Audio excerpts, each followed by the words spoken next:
भगवानगडाच्या वर्चस्वावरून पंकजा मुंडे आणि नामदेव शास्त्रींमधला वाद टोकाला गेलेला आहे। एका व्हायरल क्लिपचा आधार घेऊन पंकजा मुंडेंनी आपल्याला धमकी दिल्याचा आरोप नामदेव शास्त्री यांनी केलेला आहे। पंकजा मुंडे कार्यकर्त्यांशी बोलत असतानाचं खासगी संभाषण रेकॉर्ड करण्यात आलेलं आहे आणि त्यावरूनच शास्त्रींनी हा आरोप केलाय। दसरा मेळाव्याला पंकजांचं भगवानगडावरती भाषण होऊ नये यासाठी नामदेव शास्त्री आक्रमक झालेत। त्यानंतरही पंकजांनी आपण कुठल्याही स्थितीमध्ये गडावर जाणार असल्याचं ठणकावलंय आणि त्यानंतर व्हायरल झालेल्या ऑडिओ क्लिपमुळे आता प्रकरण चिघळण्याच्या स्थितीत आहे। तर पंकजा मुंडेंची व्हायरल ऑडिओ क्लिप नेमकी काय आहे आणि त्यामध्ये त्यांनी काय आरोप केलेले आहेत त्यावर एक नजर टाकूयात।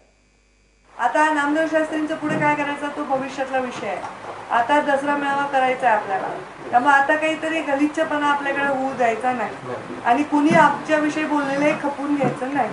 आपण आता आपली स्ट्रॉंग भूमिकेने जायचं। आता मी परळीमध्ये मी म्हणलं तुम्हाला खेटायला वगैरे, तर मी पण हे आहेच माझे लोकांना मारून त्यांच्या विरुद्ध केस करून त्यांना तडीपार करतो। आम्ही पण काही साधे नाही आहे कारण शेवटी तुम्ही जेव्हा नालायक लोकांशी लढा देता तर ते नालायकच असणार। दारू पिऊन गोविंदांसारख्या सिनियर माणसाला आणि केशवदादासारख्या माणसाला अंगावर चालेल, वनवेदादांची तिथंच राहून मारायले करत ते नालायकच आहेत ना ते पोरं।